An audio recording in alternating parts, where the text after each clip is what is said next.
Hello everybody out there in YouTube land, Bella Allen Hinchley. This video is very simply going to be about the quote-unquote Hebrew Israelites.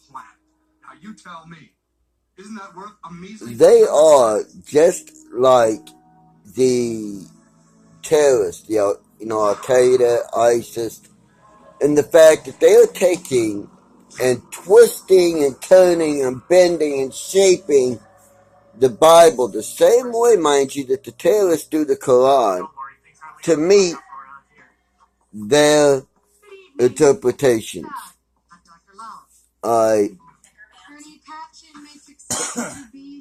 There's a video, I think it's entitled, Black people call for slaughter of white people. Anyway, it's got Caitlin Bennett from InfoWars in it, where she's trying to interview some Hebrew Israelites. In it, they quote Isaiah 14:21, but they misquote it.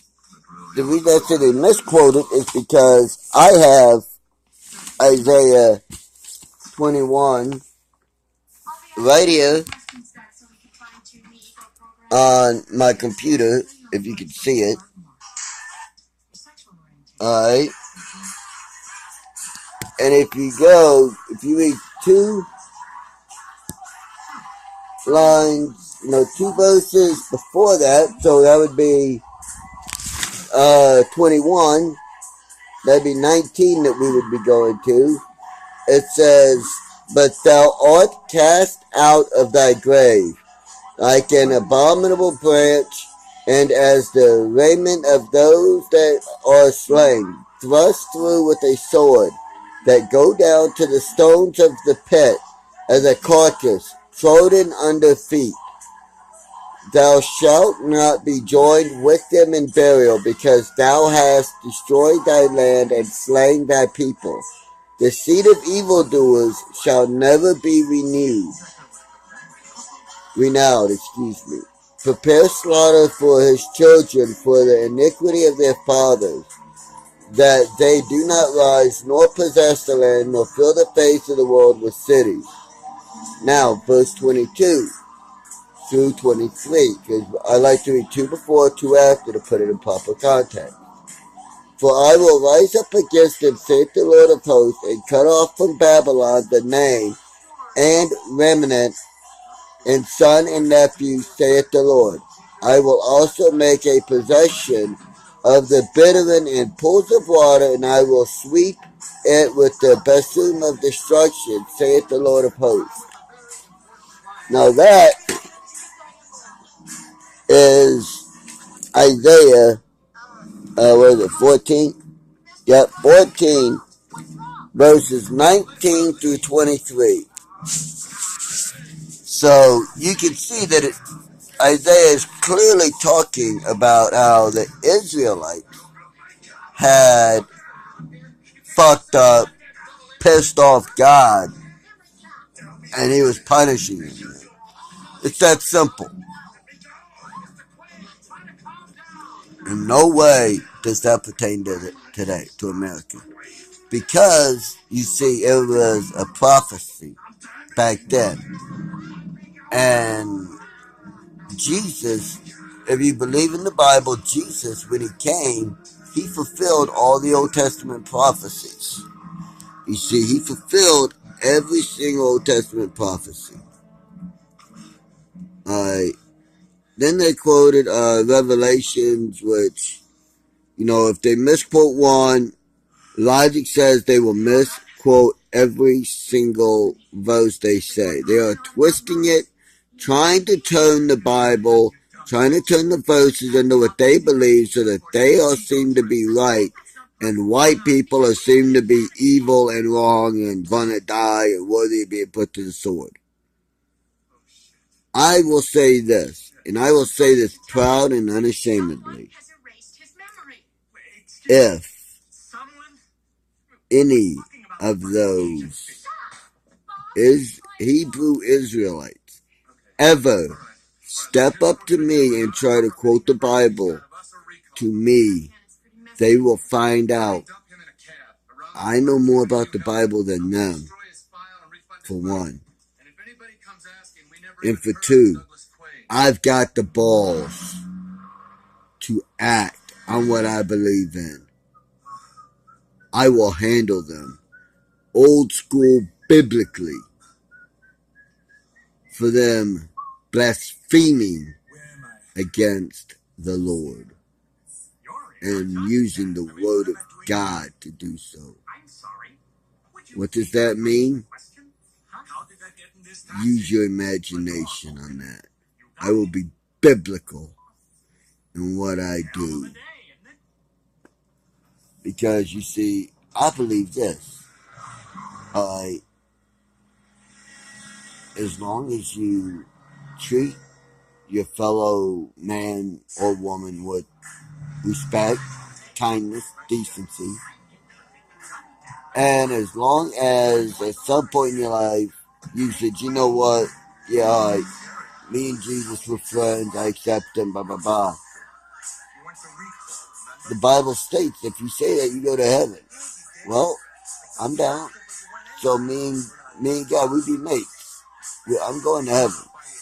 I believe very heavily in Native Americans. See, what I believe in is an amalgam, a mixture, if you will, of Shinto, Hindu, Buddhist, Islam. Islam, you say, wow. Yeah, I've studied Islam and I believe a little bit of it. Celtic, Native American, a huge amount of Native American, Christianity, Catholicism, Judaism, Celtic, all rolled together and mixed up. Oh, there you go. That's what I believe in. So yeah, I've studied religions. I know them. I went through a rehab called Teen Challenge. In 8 months, they give you the equivalent of 4 years of Bible college. I'll guarantee you I know the Bible better than most priests, than most pastors. That's a bold statement, but I can back it up. I've even read the Book of Mormon, and there's some truth in what they say. I like some of what they say. But the truth is that, you know what? I think what the truth is real simple. You don't fuck your neighbor's wife. You don't steal from someone else. You don't fuck over your friends and family. You live a good life. You know that there's something out there that's bigger, better than you that created everything. And you move on. It's simple. You know, very, very simple. Easy. Right? But yet, if you look at the Quran and you read it, I mean truly read the Quran,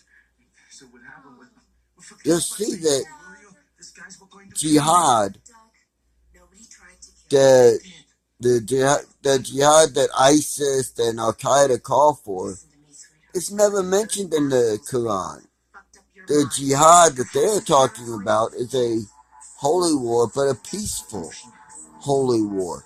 Malcolm X, Gandhi, Martin Luther King, that style of holy war, peaceful. A holy war through peaceful protests and demonstrations. Not blowing shit up and killing kids. Because that gets nobody anywhere. And another thing, the Hebrew Israelites say that Native Americans are one of the 12 tribes of Israel. Well, how can that be, dumbasses, when we were over here and they were in the Mediterranean? Millions of years apart. Before any of the prophecies, before any of the Old Testament, any of that shit. Think about that. How could that be? Huh? It can't. For one. For two, the area that they're talking about, the people's skin is olive colored. Not black. Olive colored. Not Native American. Olive colored.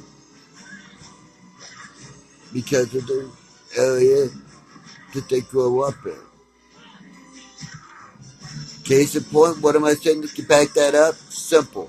Look at the Hebrews, the Jewish people that are born and raised and everything over in Israel. They are of olive-colored skin. Look at the Greeks, olive-colored skin. Look at the Iraqis, olive-colored skin. Look at the Saudi, olive-colored skin. Look at the Kuwaiti, olive-colored skin. Yemen, olive-colored skin. Madagascar, olive, well, a little bit darker than olive, but still. You get the point. The Italians, olive-colored. You get the point. Alright, so there's no way they can be black. Sorry. And as far as the fact that whitey deserves to die for slavery, I got a little knowledge to drop on you about that. Who was the first ones to be doing slavery? Muslims, or as they were known then, Moors. Who was still doing slavery? Muslims. Who is the world's leader in sex trafficking? Muslims. Who's the world's leader in slavery? Muslims. Gee, do you see a pattern forming here? White people dabbled in it for a little bit, yes. But if it wasn't for that, a lot of black people wouldn't be in this country. Hell, they probably wouldn't know about it. They'd still be over in Africa, running around in loincloths, killing zebras with pointed sticks, trying to figure out how to make fire to eat them, so they're not eating raw meat, dying of diseases and everything. This is just fact. This is just truth that I'm hitting you with. And yeah, SJWs, you will be triggered by this video. And you know what? I don't give a rat's ass. I don't need to monetize this video or any other video because I got my own money. The bottom line is simply put, and it's already been stated, yes, white people made mistakes. Hell, we're only human. Everyone makes mistakes.